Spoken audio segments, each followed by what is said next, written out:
Tervist! Aeg-ajalt saab ikka veebist lugeda ja raadiost kuulata uudiseid, mille kohaselt ühes või teises teadusuuringus olevat leitud, et mõni 0 kalorisisaldusega või madala kalorisisaldusega kunstlik magusaine, nagu näiteks aspartaam, sahhariin, sukraloos, stevia, eritritol, ksülitool ja nii edasi, on ohtlik südame tervisele, kuna suurendab näiteks infarktide või insultide tõenäosust ja viib sind kiiresti hauda ja lisaks kõigele veel ka halvendab näiteks veresoonte tervist.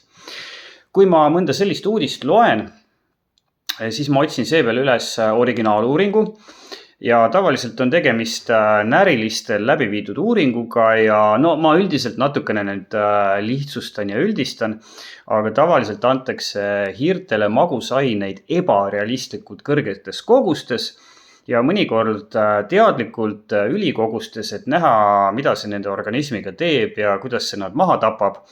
Ja teadupärast võib iga asi siin maha tappa. Kui sa sööd seda liiga palju, sa võid ennast ka vees surnuks juua või näiteks kui sa lähed ujuma ja upud ära, siis see tegelikult ei tähenda, et vesi on inimese jaoks toksiline. Reeglina on närilistel tekkinud terviseprobleemis uuringud tuvastatud mahas ja kujul inimesele ülekantavad ja seda eeldusel, et tarbitud suhkruasendaja mõjub üldse inimesele samamoodi kui hiirel, juhul kui sa sööd suhkruasendajat igapäevaselt, ma ei tea, mitu kilo. Ja oleme ausad, kui sa seda teed, siis sa vajad juba natukene teistsuguse arsti kõrgendatud tähelepanu. Teine teadusuuringute tüüp, mille põhjal aeg-ajalt kõlavate pealkirjadega uudiseid tehakse, on erinevad epidemioloogilised uuringud. Ehk siis sellised teaduslikud uuringud, mille käigus küsitakse inimeselt, jällegi üldistan reeglina kord paari aasta jooksul, mida ta eile või nädal aega tagasi sõi ja jõi, ning antud kontekstis siis näiteks, kas ta jõi eile kokat või eelmine nädal kokat, milles oli suhkur või suhkruasendaja. Ja siis jälgitakse seda inimest mõnda aega, vaadatakse, kas ja millest seda ära sureb, millised tervisehädad tal tekivad ja siis tehakse sellest kaugele ulatuvaid järeldusi.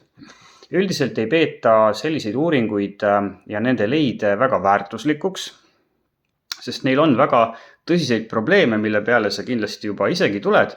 Esmalt tuvastatakse siin seos, mitte põhjuslikkus. Teiseks võib olla tegemist leiu puhul pööratud kausaalsusega, ehk siis suhkruasendajat hakkab näiteks arsti soovitusel sööma ülekaaluline inimene, kellel on juba terviseprobleeme, mis ei ole kindlasti põhjustatud mitte suhkruasendajast. Aga nad lähevad sellisena uuringus kirja ja tegelikult on neid probleeme päris palju veel. Nii et kui teadlane või muidu taibukam inimene sellist leidu loeb, siis ta ütleb, et see on iseenesest päris huvitav, aga see vajaks nüüd küll lisauuringuid. Aga kui seda loeb mõni ajakirjanik, kellel on ruttu tarvis teha mõni uudis sellest, et suhkruasendaja tapab su ära ja sina loed seda uudist, sellepärast et teema on ju põnev, eks ole, ja ajakirjanik teeb seda sellepärast, et palju klikke saada.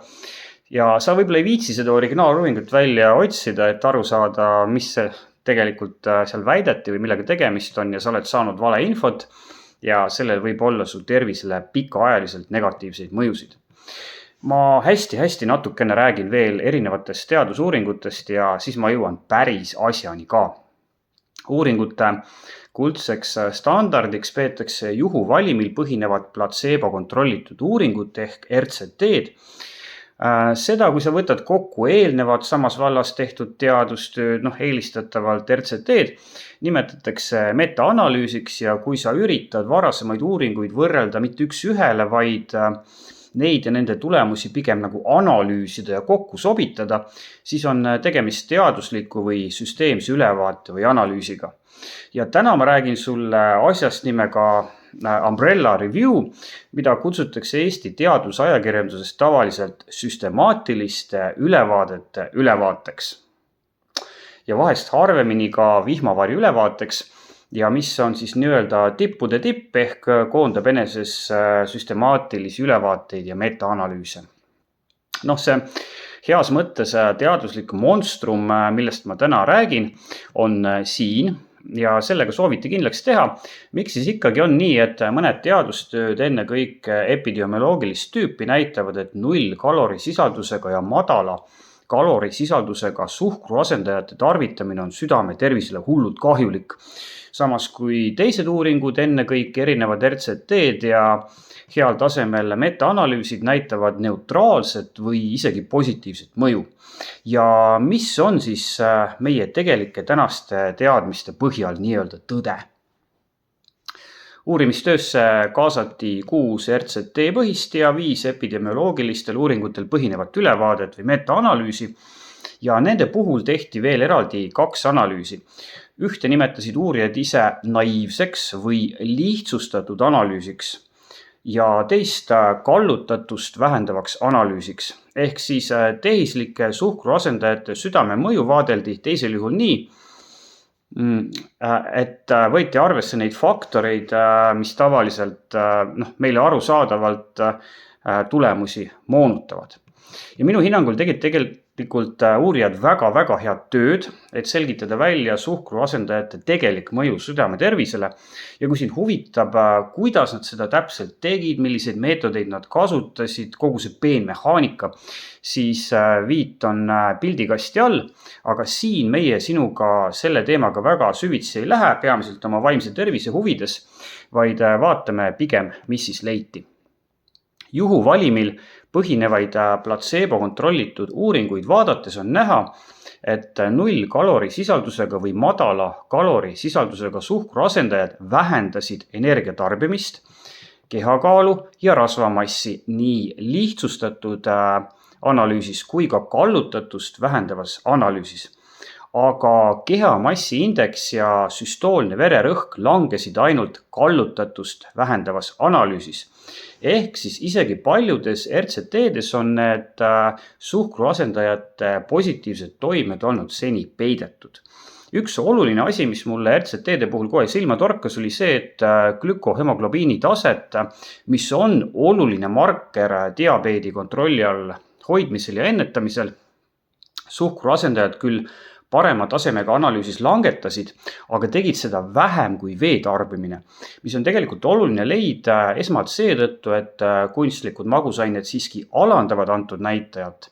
Aga see leid ei ole kooskõlas viimasel ajal aina rohkem levinud väitega, mida ka mina olen tegelikult edastanud oma videotes, et suhkruasendajad alandavad keskmiselt antud näitajat rohkem kui vee tarbimine. No ja kui me vaatame epidemioloogilisi uuringuid, siis näitavad väga hea sõna naiivsed tulemused, et suhkruasendajad muudavad sind paksuks diabeetikuks, kes saab esmalt insuldi ja siis kohe järgi infarkti ja siis sureb kohe ära. Aga kui me vaatame heal tasemel kallutatust vähendavat analüüsi, kust on välja võetud ports neid probleeme, millest ma varem rääkisin ja mõned, millest ma ei rääkinud, siis me näeme, et tegelikult on ikkagi nii, et kui sa eriti olles ülekaaluline ja hädas oma ainevahetustervisega laiemalt asendad lauasuhkru 0 kalorisisaldusega või madala kalorisisaldusega tehisliku magusainega, siis muutub madalamaks su kehakaal, väiksemaks vöö ümbermõõt ja väheneb tõenäosus, et sa saad mõne raske südamehaiguse ja selle tõttu enneaegselt sured. Ja kokkuvõtteks 0 kalorisisaldusega ja madala kalorisisaldusega suhkruasendajad ei ole mitte mingisugune imevahend ja me võime olla üsna kindlad, et neil puuduvad teadaolevalt eraldi võetuna positiivsed tervisemõjud. Küll aga aitavad need väga efektiivselt alandada tarbitavate kalorite hulka ja kaalu langusest või kehakaalu säilitamisest tulenev tervisekasu summeerub muuhulgas parema südame tervisena. Kui sul on diabeet või diabeedieelne seisund, siis on oluline teada, et vesi annab parema tulemuse kui suhkruasendajaga joogid. Aga kui suhkruasendaja aitab sul hoida kontrolli all oma magusa isu, siis on selle kasutamine igal juhul mõistlik, olgu siis kas või ajutiselt. Selleks, et sa tõstaksid oma südame tervise riske 0 kalorisisaldusega või madala kalorisisaldusega suhkruasendajaid tarvitades, pead sa neid tarbima igapäevaselt ebarealistlikult kõrgetes kogustes.